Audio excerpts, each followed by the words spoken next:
대마도와 독도는 모두 대한민국의 영토입니다.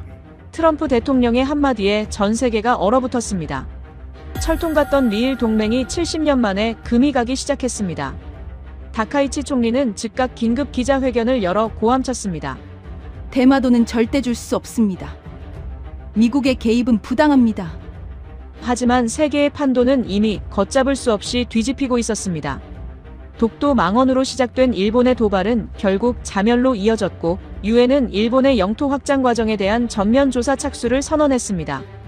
미국, 러시아, 중국까지 한국을 지지하며 일본을 압박하기 시작했죠. 이제 국제사회는 묻습니다. 이 섬들은 원래 누구의 것이었습니까? 한국은 단 하나의 성명도 없이 극비 행동에 돌입했습니다. 단 나흘 뒤 대마도 정상에 꽂힌 태극기 한 장. 그 순간 일본은 붕괴했고 동아시아 질서는 완전히 요동치기 시작했습니다. 과연 무슨 일이 벌어진 걸까요? 지금부터 그 숨막히는 사건의 전말을 공개합니다. 대한민국의 힘을 믿으신다면 구독과 좋아요로 함께 응원해주세요. 새벽 5시 42분. CNN 생방송이었습니다. 트럼프 대통령이 갑자기 입을 열었죠. 독도는 한국 땅입니다. 스튜디오가 얼어붙었습니다. 앵커가 당황했지만 트럼프는 멈추지 않았죠. 일본은 70년 동안 미국을 속였습니다. 이제 모든 걸 조사하겠습니다. 그 순간 전 세계가 뒤집혔습니다. 그리고 저는 그때 알았습니다. 제 인생도 완전히 바뀔 거라는 걸 말이죠. 저는 평생을 워싱턴 정부청사 지하에서 숫자와 보고서 속에 파묻혀 살아온 사람입니다. 미 국방부 정보수석 분석관 제이든 블레이크. 감정보다 데이터가 먼저인 차갑고 건조한 관료였죠. 모든 건 2025년 11월 일본 국회에서 시작됐습니다. 다카이치 사나의 총리가 연단에 서서 미소를 지으며 선언했죠. 독도는 역사적으로, 국제법적으로 일본 고유의 영토입니다. 의원들의 박수 소리가 의사당을 가득 채웠고 NHK 카메라는 그 장면을 전 세계에 생중계했습니다. 일본은 자신만만했죠. 미국이 자기 편이라고 믿었으니까요. 그런데 트럼프는 전혀 다른 생각을 하고 있었습니다. 그의 머릿속엔 오직 숫자뿐이었죠. 일본의 방위비 분담금은 턱없이 낮았고 무역 흑자는 천문학적이었으며 자동차와 철강 관세는 미국에게 일방적으로 불리했습니다. 무엇보다 미국이 70년 넘게 일본의 안보를 공짜로 떠안아온 구조 자체가 그를 분노하게 만들었죠. 우리가 왜 일본을 지켜줘야 하지? 돈 한 푼 안 되는데? 그가 늘 하던 말이었습니다. 다카이치 발언이 터지자 트럼프는 즉시 움직였습니다. 참모들을 불러 모았죠. 일본이 독도 얘기를 꺼냈다고? 완벽해. 이걸로 역공한다. 참모들은 당황했습니다. 대통령님, 일본은 동맹국입니다. 신중하게. 하지만 트럼프는 이미 결정한 상태였죠. CNN에 연락해. 생방송에 나간다. 그리고 그날 새벽, 그 폭탄 선언이 터졌습니다.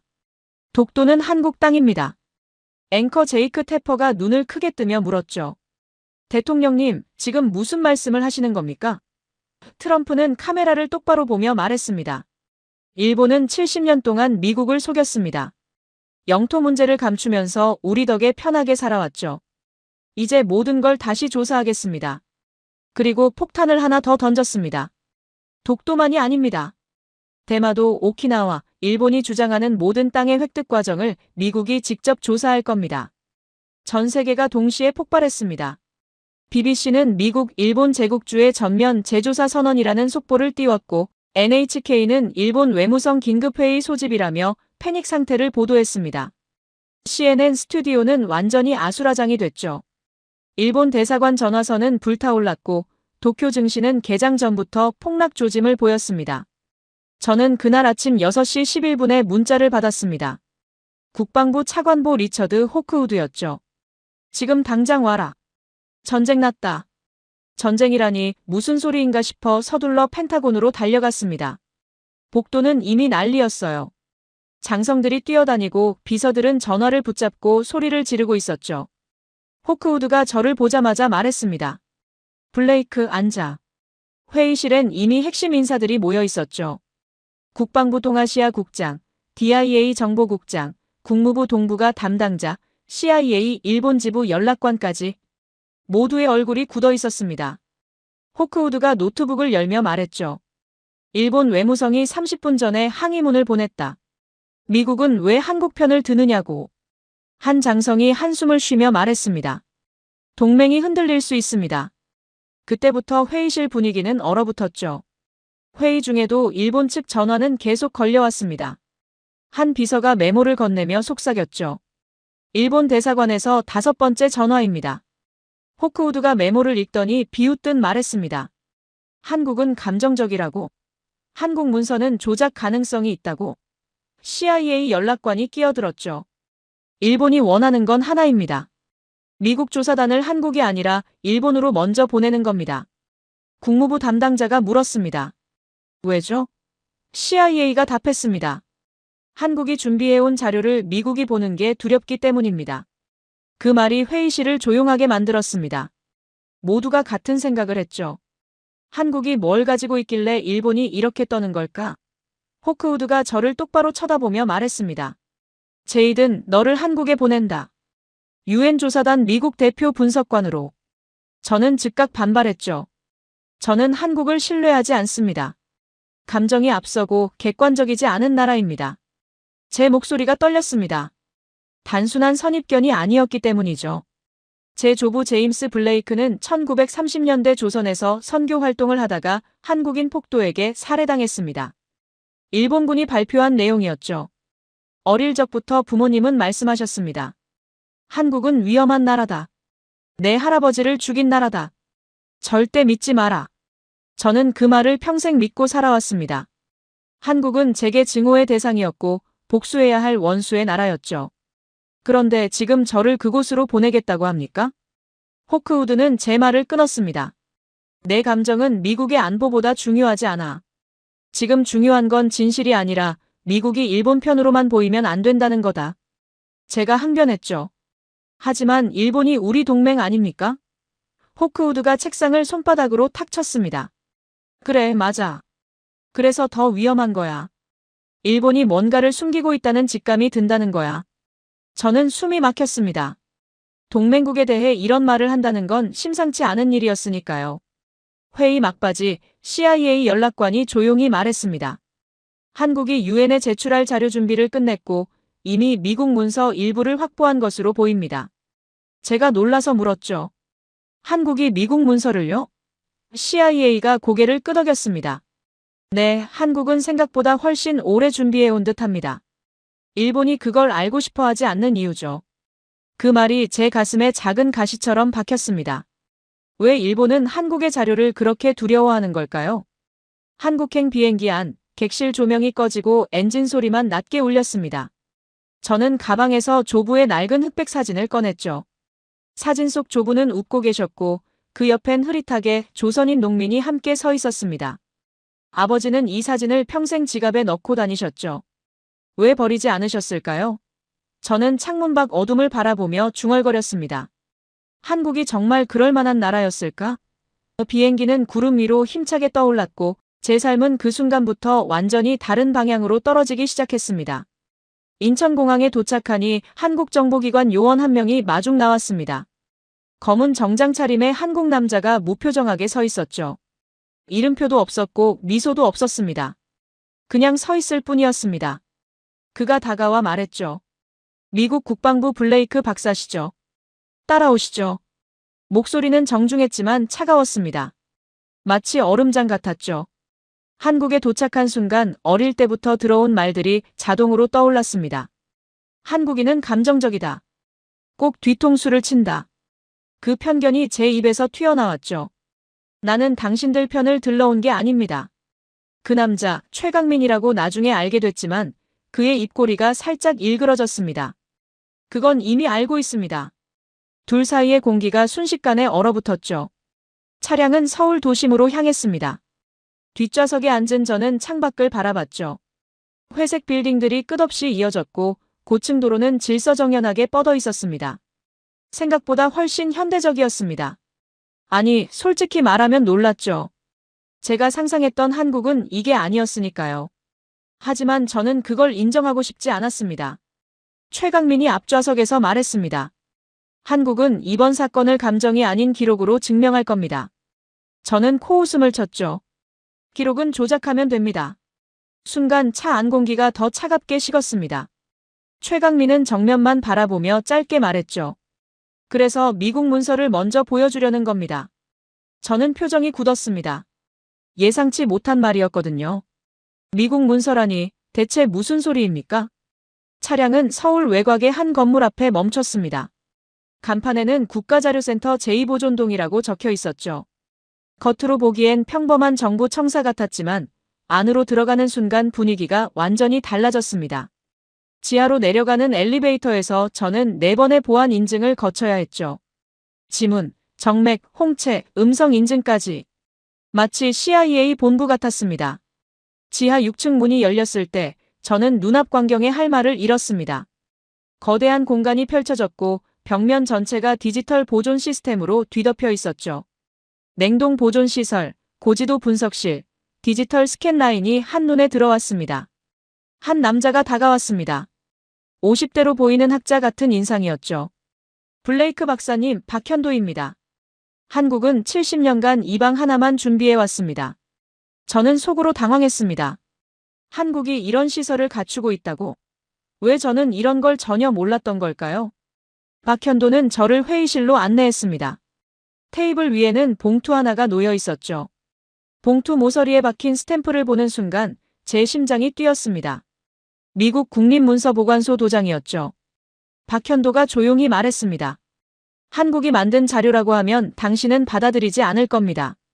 그래서 미국 자료부터 보시죠.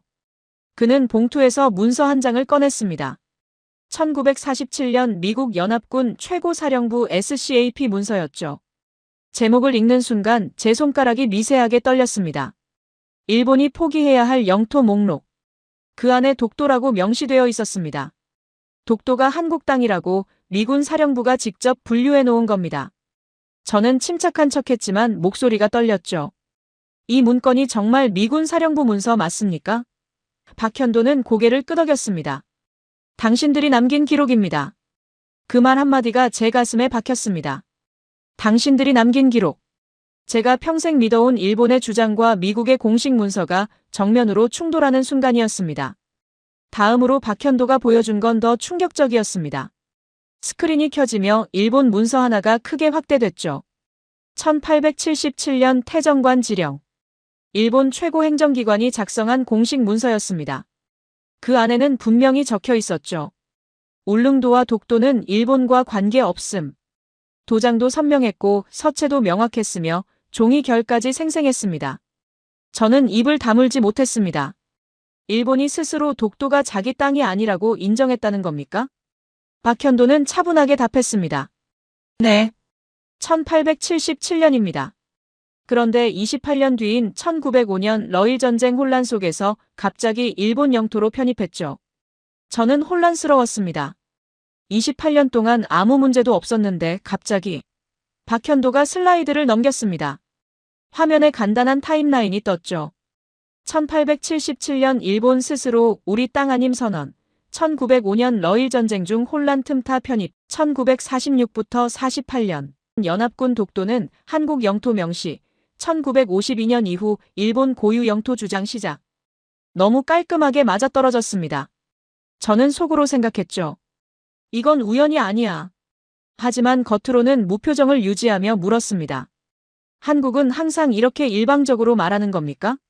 박현도는 리모컨을 내려놓으며 답했습니다. 우리는 말하지 않습니다. 문서가 말하게 하죠. 그 순간이었습니다. 제가 한국에 대해 가지고 있던 이미지가 조금씩 부서지기 시작한 건 저는 한국 사람들이 감정적으로 소리 지르고 증거 없이 주장만 할 거라고 예상했습니다. 그런데 지금 제 앞에 있는 사람들은 전혀 달랐죠. 목소리를 높이지도 않았고 감정에 호소하지도 않았습니다. 그저 날짜와 지도와 도장과 출처를 하나씩 대조할 뿐이었습니다. 저는 의자를 뒤로 밀며 말했습니다. 저는 더 많은 문서가 필요합니다. 박현도는 고개를 끄덕였죠. 당연히 그러실 줄 알았습니다. 그는 책상 위 파일 박스를 가리키며 말했습니다. 이건 시작에 불과합니다. 대마도 자료, 류큐 자료, 오가사와라 자료가 모두 준비되어 있습니다. 당신이 원하는 만큼 보여드리겠습니다. 회의실을 나와 복도를 걷는데 제 머릿속이 복잡해졌습니다. 미국 문서가 한국 손에 있고 일본 문서조차 한국 주장을 뒷받침하고 있습니다. 제가 알던 세계가 조금씩 틀어지고 있었죠. 그날 밤 숙소에서 저는 오랫동안 잠들지 못했습니다. 창밖으로 보이는 서울 야경이 낯설게 느껴졌죠. 이 도시가, 이 나라가 제가 평생 증오해온 그 나라가 맞나 싶었습니다. 다음 날 아침, 저는 전혀 다른 장소로 안내받았습니다. 거제 해양자료센터 내 전략 분석실이라는 곳이었죠. 문을 열고 들어가는 순간 저는 숨이 막혔습니다. 회의실이라기보다는 작전 지휘실에 가까웠거든요. 벽 전체가 하나의 거대한 스크린으로 연결되어 있었고 동해부터 태평양까지의 지도가 펼쳐져 있었습니다. 박현도가 리모컨을 들고 저를 맞이했습니다. 이제부턴 섬 하나하나가 아니라 패턴 전체를 보셔야 합니다. 그가 버튼을 누르자 지도 위에 붉은 점 6개가 순차적으로 찍혔죠.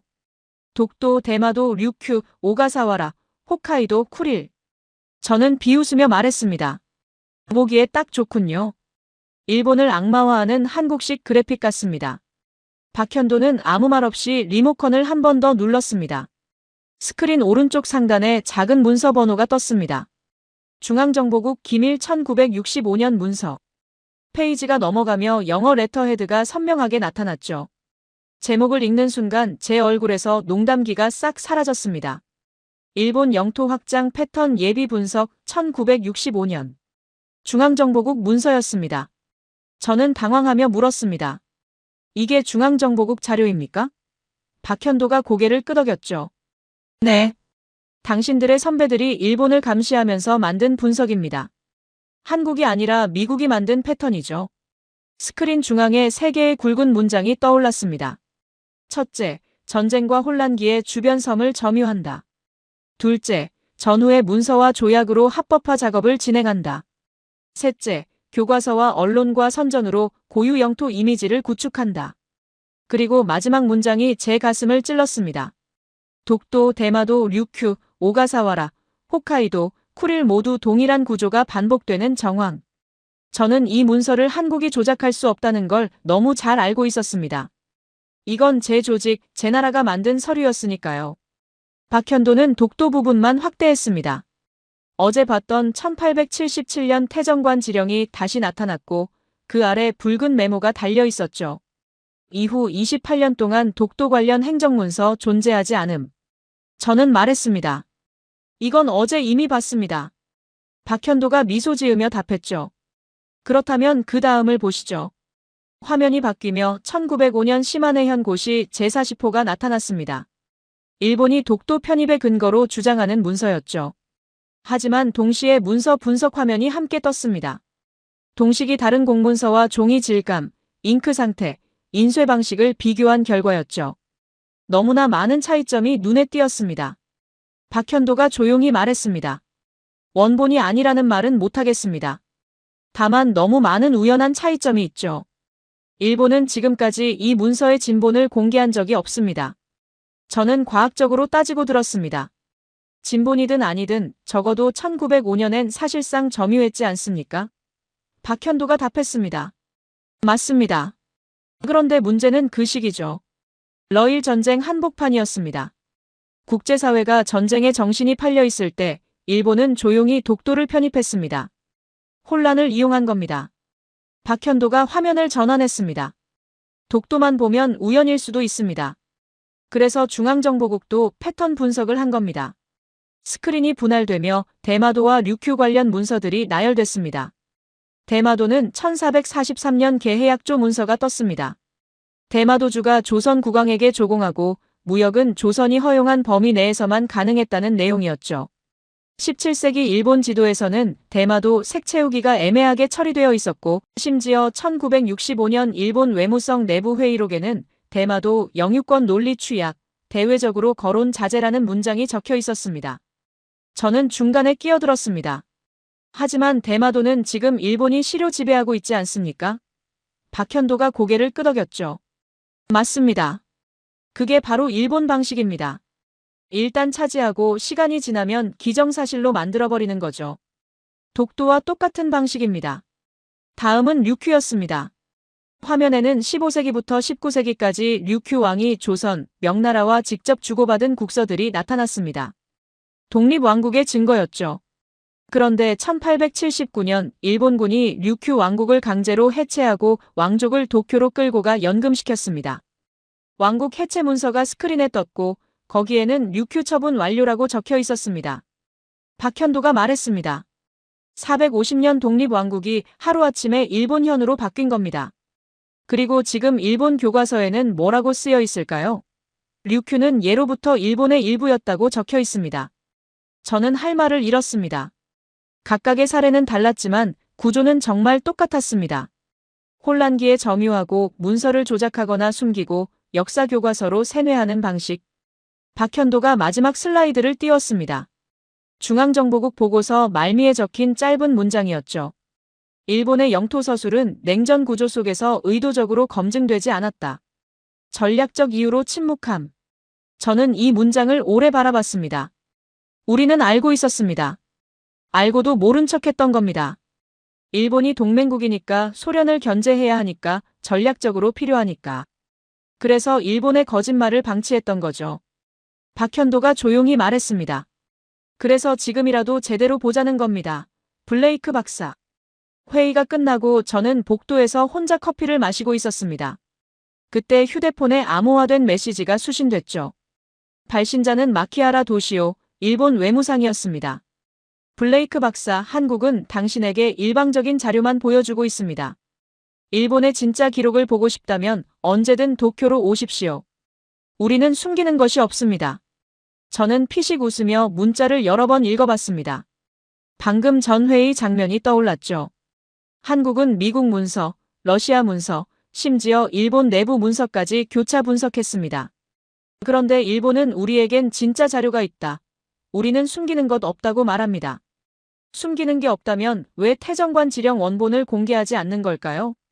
왜 1905년 고시 진본을 보여주지 않는 걸까요?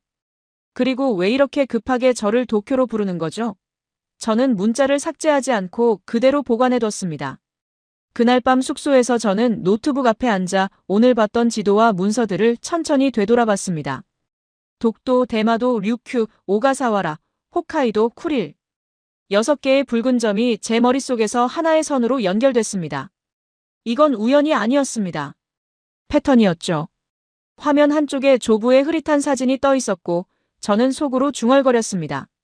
내가 믿고 살았던 세계가 조금씩 틀어지고 있다고. 아직 한국을 완전히 믿지는 않습니다.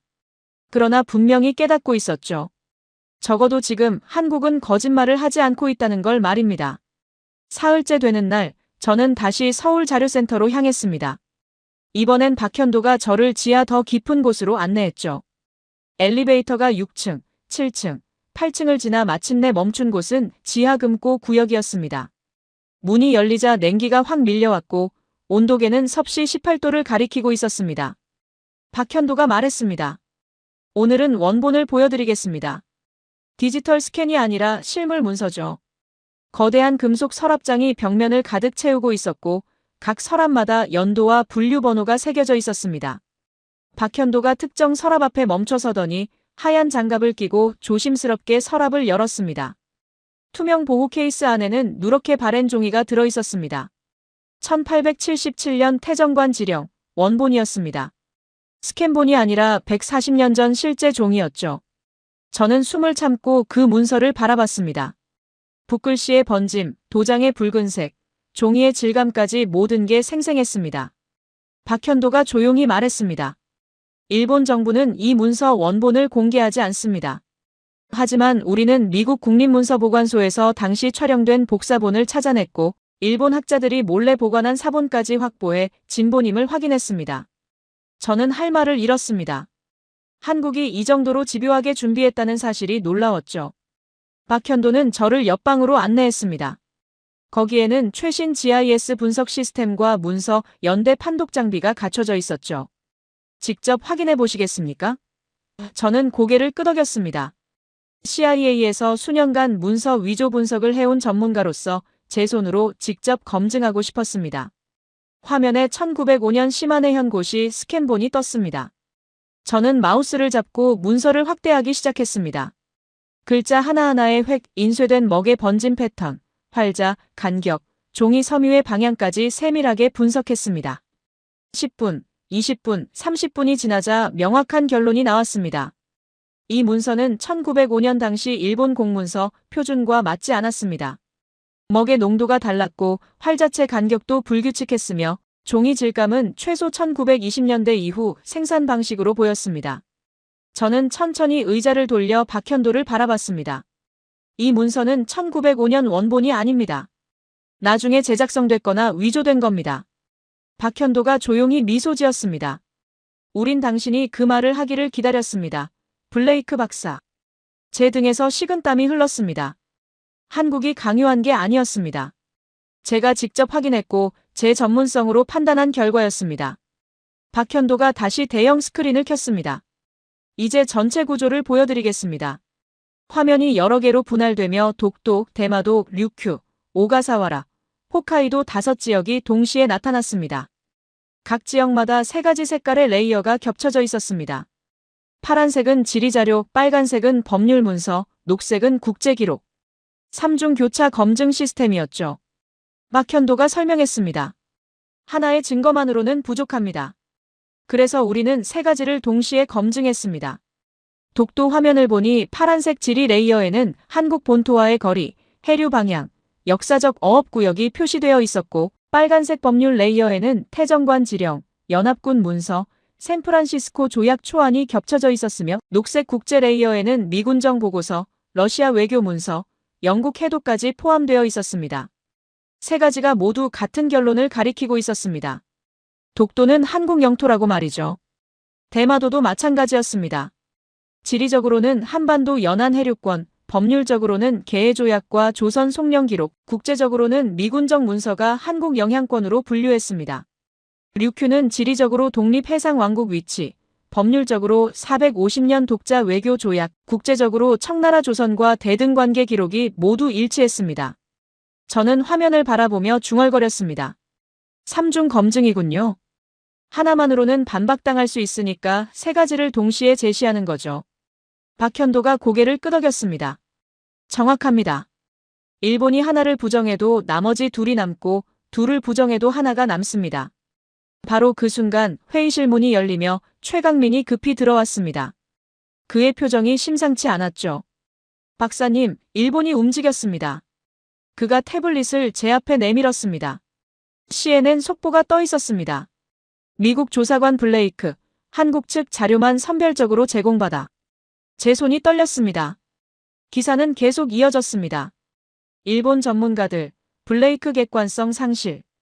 우려, 한국, 미국 조사관 세뇌 시도 의혹, 블레이크 박사, 편향적 태도 보여.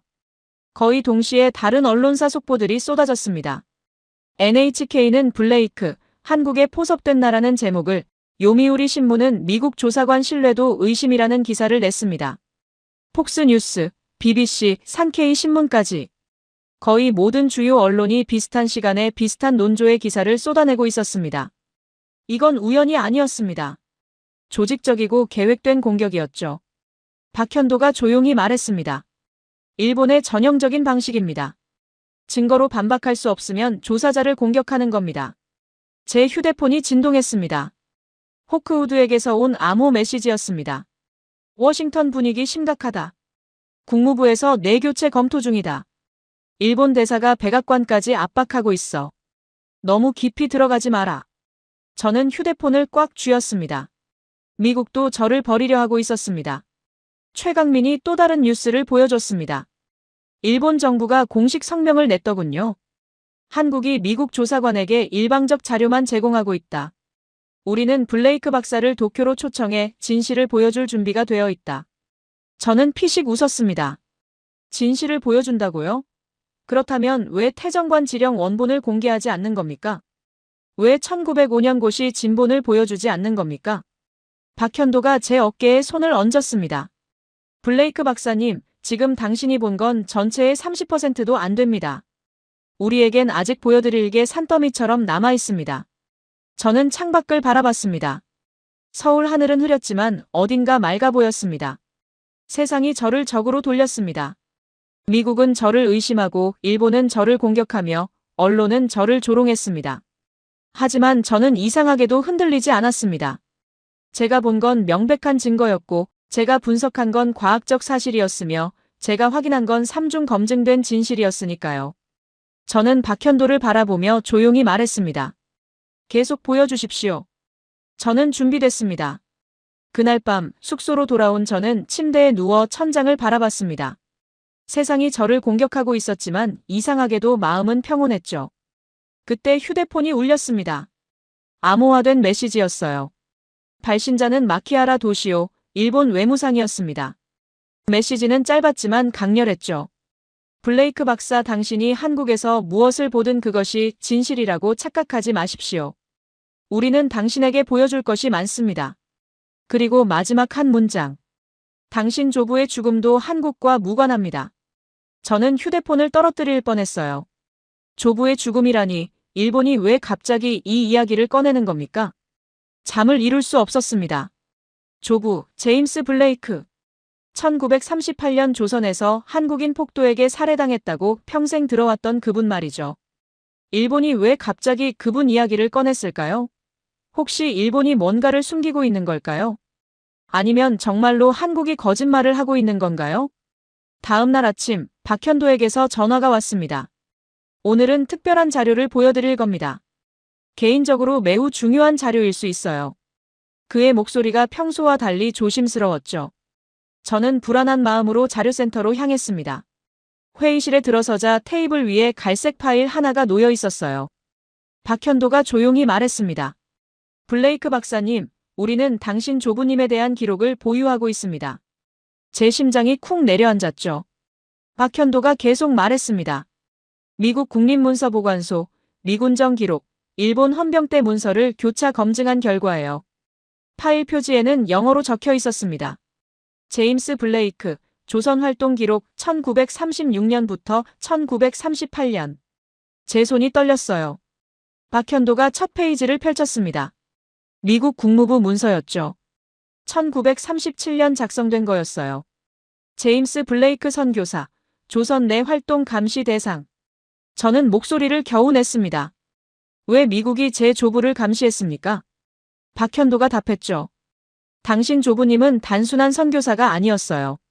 일본 헌병이 조선인을 탄압할 때 식량과 약품을 몰래 지원하던 분이었습니다. 미국은 그걸 우려했죠. 일본과의 관계 악화를 염려해서요. 제 머릿속이 하얗게 변했습니다. 조부가 조선인을 도왔다고요? 다음 문서는 더 충격적이었어요. 일본 헌병대 내부 문건. 1938년 2월 작성된 거였죠. 블레이크 선교사는 조선 폭도들과 결탁하여 대일본 제국의 안보를 위협하는 자. 제거 필요. 제거 필요. 그 네 글자가 제 가슴에 박혔습니다. 저는 떨리는 목소리로 물었죠. 이게 무슨 뜻입니까? 박현도가 조용히 답했습니다. 일본이 당신 조부님을 살해 대상으로 지목했다는 뜻이에요. 저는 의자를 붙잡았습니다. 세상이 돌아가는 것 같았어요. 평생 한국인 폭도에게 죽었다고 들어왔는데 지금 일본 문서는 일본이 조부를 제거하려 했다고 말하고 있었죠. 박현도가 세 번째 문서를 꺼냈습니다. 1946년 미군정 증언 기록이었어요. 증언자는 함경도 출신 농민으로 표기되어 있었죠. 블레이크 목사는 일본 헌병에게 끌려가는 동네 청년들을 감싸고 나섰습니다. 헌병들이 그를 밖으로 끌고 나가 몽둥이로 때렸고 다음 날 우리는 조선인 폭도에게 죽었다는 발표를 들었어요. 저는 벌떡 일어났습니다. 숨이 막혔고 다리에 힘이 풀렸으며 눈앞이 흐려졌죠. 거짓말입니다. 이건 거짓말이에요. 박현도는 흔들림 없이 말했습니다. 우리는 거짓말하지 않습니다. 문서와 증언을 보여드릴 뿐이죠. 그가 마지막 문서를 꺼냈어요. 일본 헌병 때 공식 보고서였습니다. 블레이크 선교사 사망 사건. 그런데 문서 하단에 이상한 기록이 있었죠. 원본 1938년 작성, 수정 1940년 3월, 2차 수정 1941년 6월. 저는 소리쳤습니다. 사망 보고서를 왜 3번이나 고칩니까? 박현도가 조용히 답했죠. 고칠 이유는 단 하나예요. 진실을 덮기 위해서죠. 문서 마지막 페이지에는 기록자의 메모가 남아 있었습니다. 원건은 외부 유포 시 제국 이미지에 타격 우려. 조선인 폭도 소행으로 공식화함. 제 무릎이 꺾였습니다. 의자에 주저앉으며 두 손으로 얼굴을 감쌌죠. 눈물이 쏟아졌고 평생 처음으로 통곡했습니다. 조부는 한국인에게 죽지 않았어요. 일본 헌병에게 살해당했고 그 죄를 한국인에게 뒤집어 씌운 겁니다. 그리고 저는 90년 동안 평생을 한국을 증오하며 살아왔죠. 박현도가 조용히 한 장의 편지를 더 꺼냈습니다. 1938년 조부가 미국으로 보낸 마지막 서신이었어요. 종이는 누렇게 바랬지만 글씨는 또렷했죠. 나는 일본 헌병들의 감시 아래 있다. 하지만 조선 사람들은 누구보다 따뜻하고 선한 이들이다. 내가 죽거든 진실을 기억해다오. 제 손이 떨렸습니다. 조부는 알고 계셨던 겁니다. 자신이 죽을 거라는 걸, 그리고 일본이 진실을 왜곡할 거라는 걸 말이죠. 그런데 그 진실은 90년 동안 묻혀 있었고 저는 오히려 조부가 사랑했던 사람들을 증오하며 살아왔습니다. 저는 떨리는 목소리로 중얼거렸어요. 나는 조부의 부탁을 거꾸로 살아온 셈이군요. 진실을 기억하라고 하셨는데 저는 거짓을 믿고 살았어요. 박현도가 제 어깨에 손을 얹었습니다. 당신 조부님은 조선을 사랑한 분이었어요. 그리고 그 대가로 일본에게 죽었죠. 이제 당신이 그 진실을 알게 됐습니다. 저는 천천히 고개를 들었습니다. 눈물로 범벅이 된 얼굴로 박현도를 바라봤죠. 왜 저에게 이걸 보여줬습니까? 박현도가 답했어요. 우리는 당신에게 한국 편을 들라고 요구한 적 없습니다. 단지 조부님이 본 그 진실을 당신도 보길 바랐을 뿐이죠. 최강민이 조용히 물 한 잔을 건네며 말했습니다. 박사님, 일본 외무상이 왜 그 메시지를 보냈는지 이제 아시겠습니까? 당신이 이 진실에 접근하는 걸 막으려 했던 겁니다. 저는 물을 마시며 고개를 끄덕였어요. 일본은 제가 이 자료를 보기 전에 저를 도쿄로 데려가려 했던 거죠. 저는 천천히 일어났습니다. 눈물을 닦고 어깨를 펴고 박현도를 똑바로 바라봤어요. 이제 알겠습니다. 나는 조부가 못한 일을 해야 합니다. 그분의 진실을 세계에 말하겠어요. 박현도가 고개를 끄덕였고 제 눈빛은 완전히 달라져 있었습니다. 그날 저는 완전히 변했습니다. 더 이상 한국을 의심하지 않았고 일본을 동맹으로 보지 않았으며 미국의 압박도 두렵지 않았죠. 제 안에는 오직 하나의 목표만 남았어요. 조부가 사랑했던 이 나라의 진실을, 조부가 목숨으로 지키려 했던 그 사람들의 이야기를 세상에 알리는 것. 그것이 제가 조부께 드릴 수 있는 유일한 속죄였습니다. 조부의 진실을 알고 난 뒤 저는 밤을 새워 보고서를 쓰기 시작했습니다. 책상 위엔 독도, 대마도, 류큐 자료가 산더미처럼 쌓여 있었죠. 조부의 마지막 편지를 책상 한쪽에 펼쳐놓고 저는 키보드를 두드리기 시작했어요. 유엔 조사 보고서 예비 초안. 이 한 문장으로 세계사를 뒤흔들 문서가 시작됐습니다. 새벽 3시 최강민이 커피를 들고 들어왔습니다. 밤새신 겁니까? 저는 고개만 끄덕였죠. 한국 측은 더 이상 저를 의심하지 않았어요. 제 눈빛이 완전히 달라졌으니까요. 박현도가 조용히 다가와 말했습니다. 이제부터 보여드릴 건 전체의 30% 정도예요. 독도만으로는 일본을 움직일 수 없죠. 패턴을 보여줘야 합니다. 저는 노트북을 열고 손을 올렸어요. 대마도부터 시작하죠. 박현도가 파일을 하나 건넸습니다. 1443년 개해조약 원문이었죠.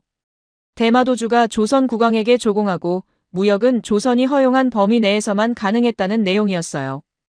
그 아래 1870년 일본 내무성 기록도 함께 있었습니다. 대마도는 일본과 조선의 중간 형태이며 조선의 영향력이 절대적이었다. 그리고 결정적인 문서가 하나 더 있었죠. 1946년 연합군 최고사령부 문서였습니다.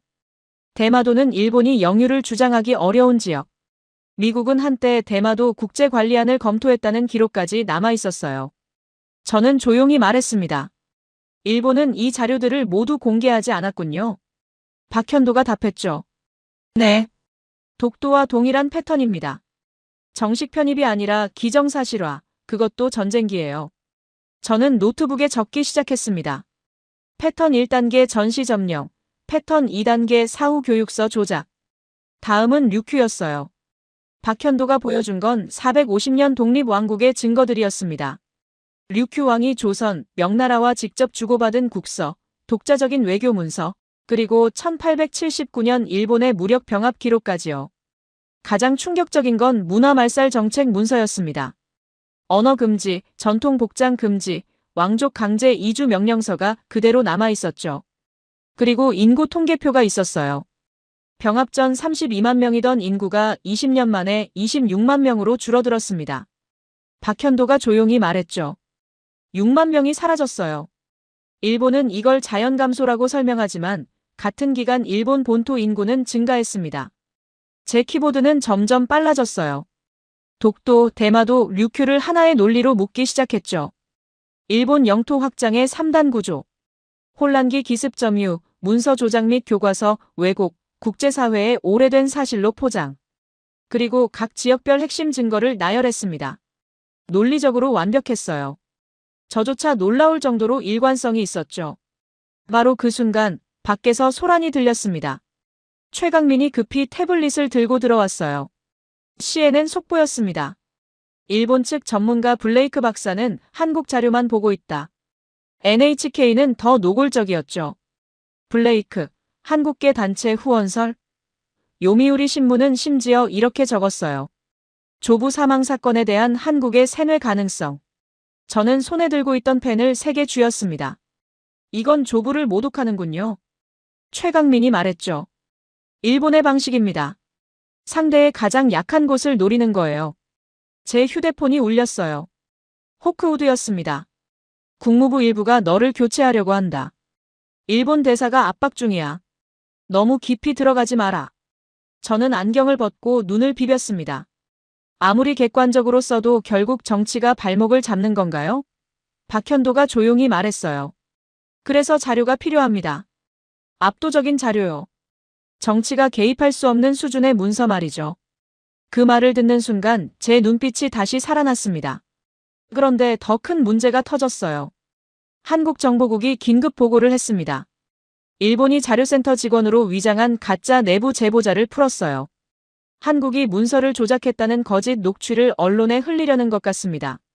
저는 자리에서 벌떡 일어났죠. 그들이 나를 조부의 이름으로 공격한 것도 모자라 이제는 한국의 기록까지 뒤집으려는 겁니까? 최강민이 단호히 말했습니다. 지키셔야 합니다. 당신의 보고서를요. 이 짧은 말 하나로 저는 더 이상 한국을 의심하지 않게 됐어요. 이 사람들은 70년간 이 순간을 준비해왔고 지금 세계의 공격을 받고 있지만 흔들리지 않았습니다. 저는 다시 책상 앞에 앉았어요. 마지막 문장을 작성하기 시작했죠. 독도, 대마도, 류큐 세 지역에 대한 일본의 역사서사는 국제법적, 사료적 근거가 극히 취약하며 다수의 문서에서 조작 흔적이 발견됐다. 이는 단순한 영토 분쟁이 아니라 역사 제거 범죄에 가깝다.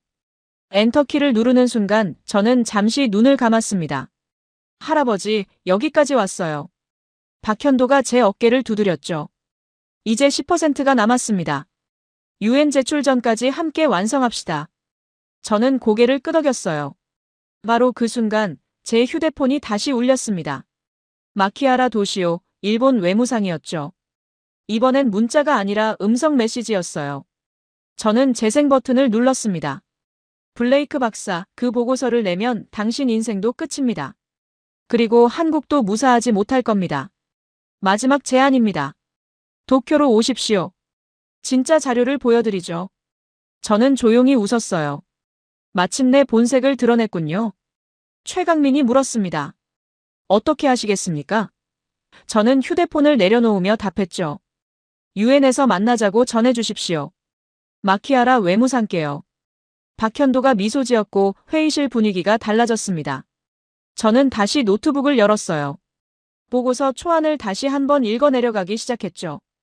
독도의 태정관 지령, 대마도의 개해조약, 류큐의 왕국 외교 문서, 그리고 이 모든 걸 연결하는 미국 중앙정보국의 패턴 분석. 완벽했습니다. 일본이 아무리 언론을 동원해도 미국이 아무리 압박해도 이 증거들은 흔들리지 않을 거예요.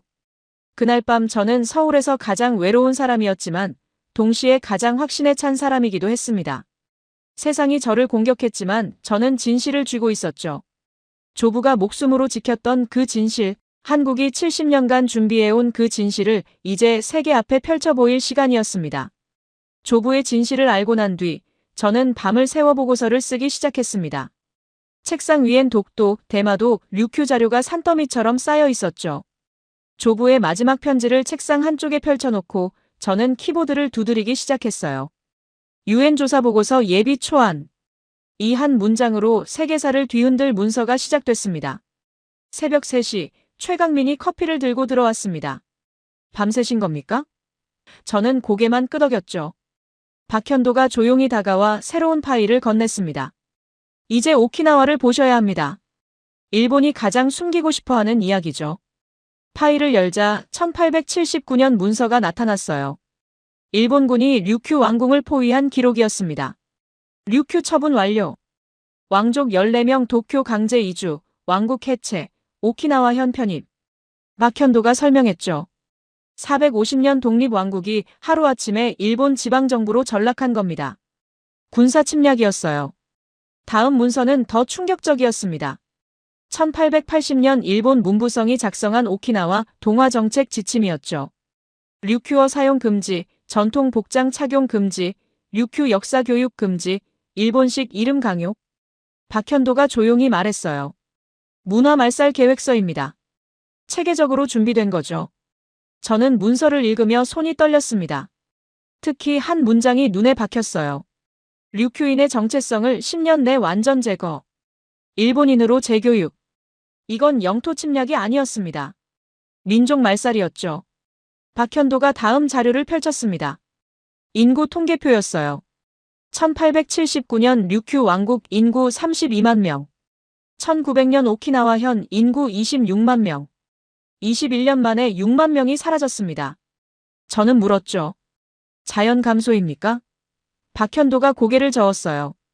같은 기간 일본 본토 인구는 28% 증가했습니다. 오키나와만 19% 감소했죠. 자연 감소로는 설명이 안 됩니다. 그리고 1944년 문서가 나타났어요. 태평양 전쟁 말기 일본군이 오키나와 주민들에게 내린 명령서였습니다. 미군에게 항복하지 말 것. 집단 자결로 천황을 위해 죽을 것. 박현도가 조용히 말했죠. 오키나와 전투에서 민간인 10만 명이 죽었습니다. 상당수가 일본군의 강요로 스스로 목숨을 끊었어요. 저는 의자에 깊이 앉았습니다. 이건 단순한 영토 문제가 아니었어요. 일본은 류큐 왕국을 침략했고 문화를 말살했으며 사람들을 죽음으로 내몰았습니다. 그리고 지금 교과서엔 뭐라고 적혀 있을까요?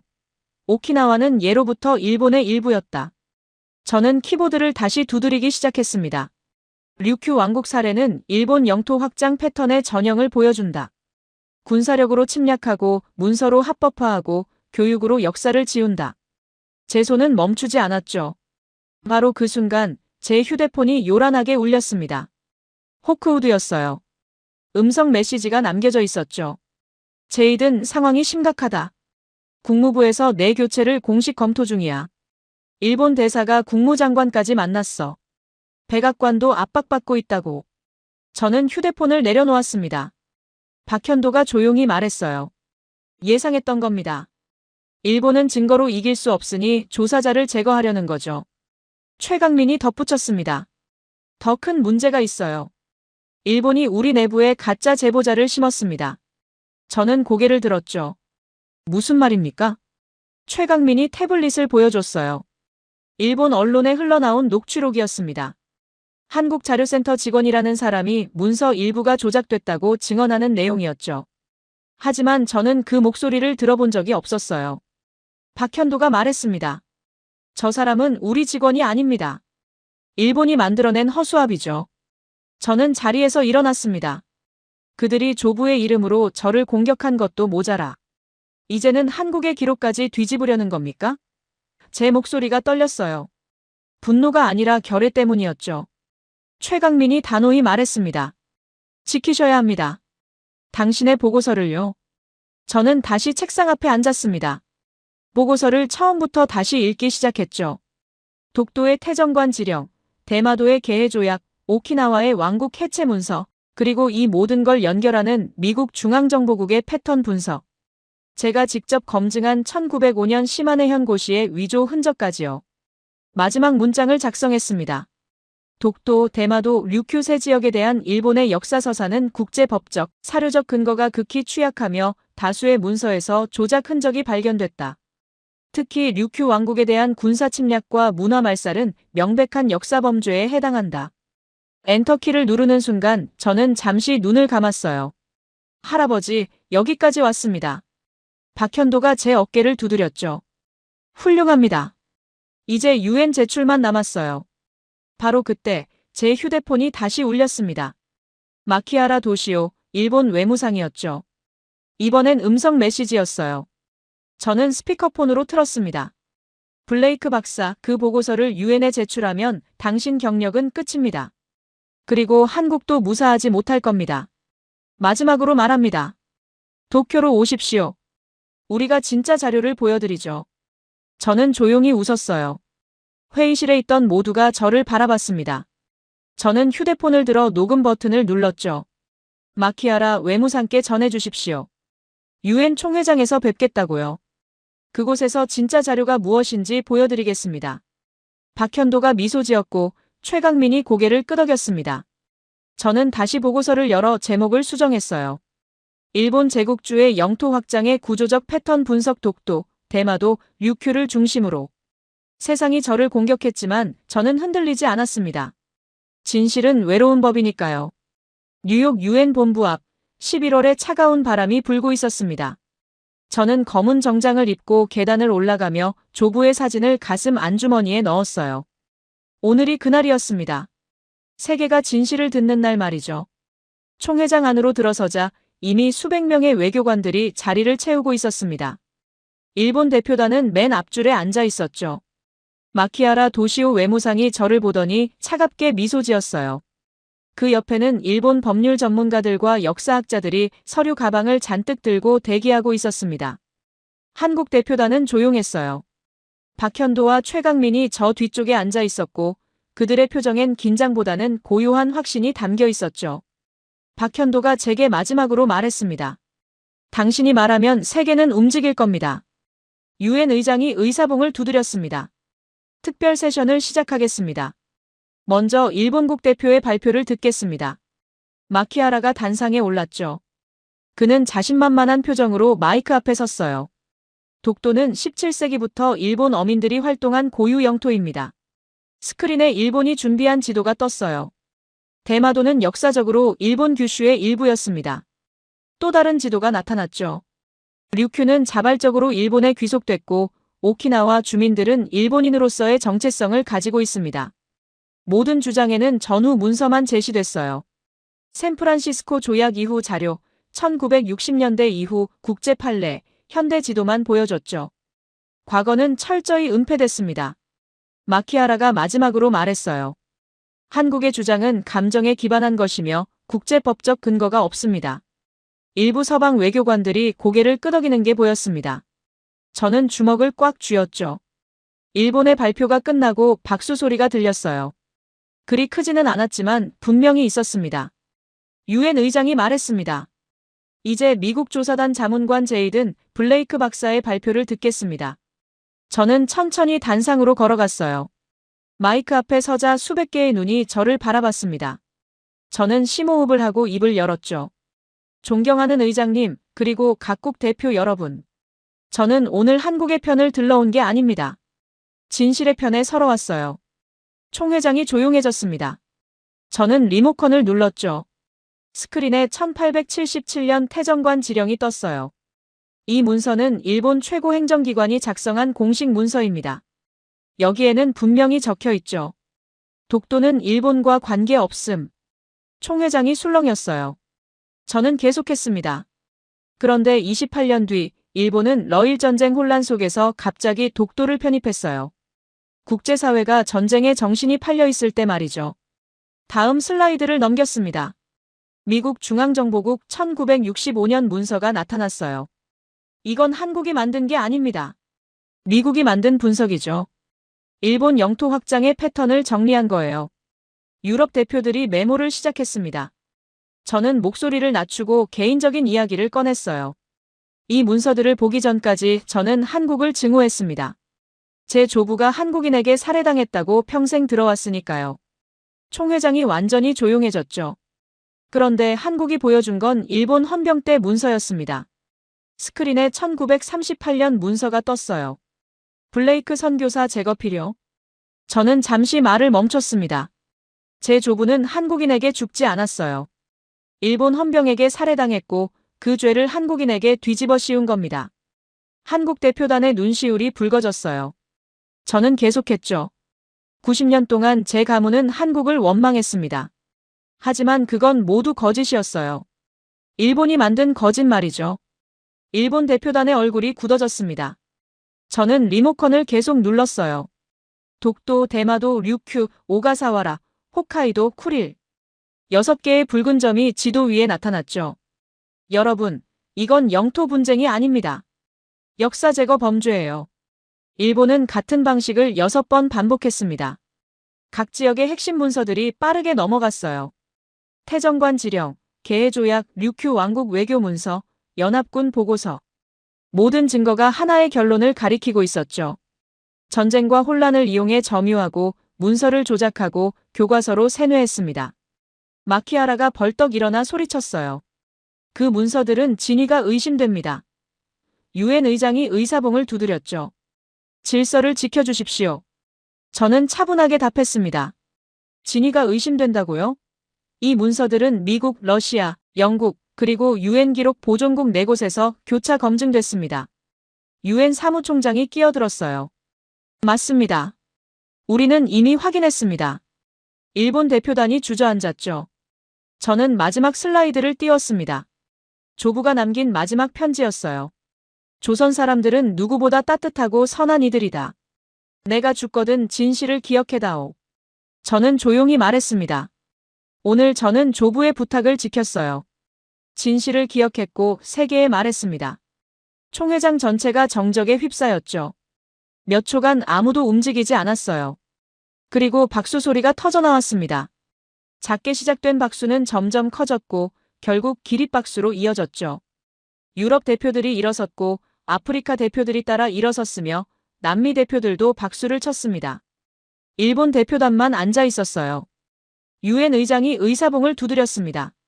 한국의 역사적 입장을 인정하며 일본은 모든 관련 문서 제출 및 국제조사에 응해야 한다. 한국 대표단은 환호하지 않았어요. 그저 조용히 서로의 손을 잡았죠. 저는 단상에서 내려왔습니다. 박현도가 저를 맞이했어요. 말없이 악수를 청했고 저는 그 손을 꽉 잡았습니다. 최강민이 조용히 말했죠. 고맙습니다, 블레이크 박사님. 저는 고개를 저었어요. 아닙니다. 제가 고마워해야죠. 총회장 밖으로 나오자 세계 언론이 몰려들었습니다. 카메라 플래시가 터졌고 기자들이 소리쳤죠. 하지만 저는 그냥 걸었어요. 조부의 사진을 꺼내 하늘을 향해 들어올렸습니다. 할아버지, 진실을 밝힐 수 있는 용기를 주셔서 진심으로 감사합니다. 유엔 총회가 끝난 뒤 세계가 뒤집혔습니다. CNN은 미국 조사관, 일본 역사 조작 폭로라는 헤드라인을 띄웠고 BBC는 한국이 70년간 준비한 증거 3개를 설득하다라고 보도했죠. NHK는 침묵했지만 일본 내부에서는 격렬한 논쟁이 시작됐어요. 저는 서울로 돌아왔습니다. 인천공항에 내리는 순간 제가 떠날 때와는 완전히 다른 기분이 들었죠. 이곳은 더 이상 제가 증오하던 나라가 아니었어요. 조부가 사랑했고 목숨으로 지켰던 나라였습니다. 공항 밖으로 나오자 예상치 못한 광경이 펼쳐졌어요. 수십 명의 사람들이 조용히 서 있었습니다. 플래카드도 없었고 구호도 없었죠. 그냥 서 있을 뿐이었어요. 한 노인이 천천히 다가왔습니다. 블레이크 선생님 후손 맞으십니까? 그는 떨리는 목소리로 물었죠. 저는 고개를 끄덕였어요. 노인은 가방에서 오래된 흑백 사진 한 장을 꺼냈습니다. 이건 당신 조부님과 제 할아버지가 함께 찍은 마지막 사진입니다. 일본이 압수했지만 해방 직후 되찾았어요. 사진 속에는 조부와 조선인 농민이 어깨를 맞대고 웃고 있었습니다. 저는 그 자리에서 눈물이 쏟아졌죠. 노인이 말했어요. 당신 조부님 덕분에 우리 할아버지가 살았습니다.